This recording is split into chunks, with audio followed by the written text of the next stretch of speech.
This is a video tutorial on triads within a major scale. On the top line you can see an F major scale. The notes are separated by whole and half steps, and on the top line I've notated the difference between the whole and the half steps in this scale.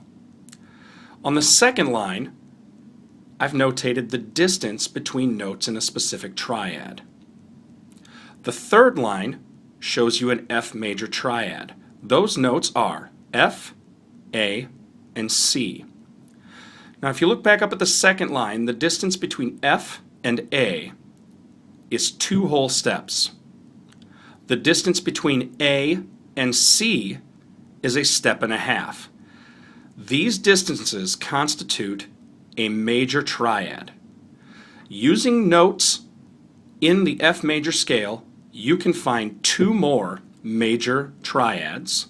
Please find them now. The major triad must have 2 whole steps between the bottom note and the middle note, and 1.5 steps between the middle note and the top note.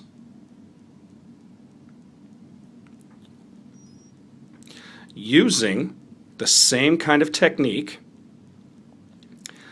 I've notated another F major scale, this time showing you what a G triad would look like, starting on the note G.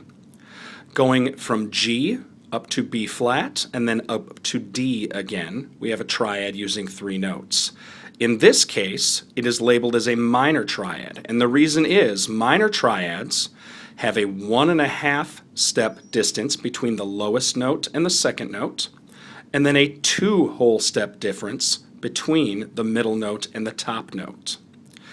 You can find 3 total. 1 is G minor, and there are 2 additional triads using just notes in the F major scale.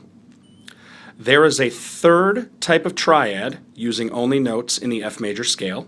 It is called E diminished. I would like you to figure out